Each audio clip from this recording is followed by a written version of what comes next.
ఈ రోజు వరకు నేను ఛాలెంజ్ చేస్తున్నా, ఒక్క ఇల్లు, ఒక్క పెన్షన్, ఒక్క రేషన్ కార్డు అప్లికేషన్లకే సరిపోతున్నారు. మళ్ళీ ఇప్పుడు ఎలక్షన్ కోడ్ అంటున్నారు. మీకు తెలుసు ఎలక్షన్ కోడ్ వస్తుందని, కావాలని ఈ హంగామా మొదలు పెట్టారు, ప్రజాసభలు, గ్రామ సభలని.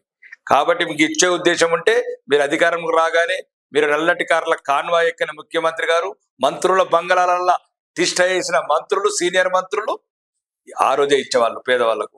ఈ రోజు ప్రజా అగ్రహానికి గురైనరు, ప్రజా తిరస్కరణకు గురైనరు, అవిశ్వాసానికి గురైనరు, అగ్రహానికి గురైనరు. కాబట్టి ఈ ప్రభుత్వము ఇంకా రోజులు లెక్క పెట్టుకోవాల్సిన రోజులు ఆసన్నమైన.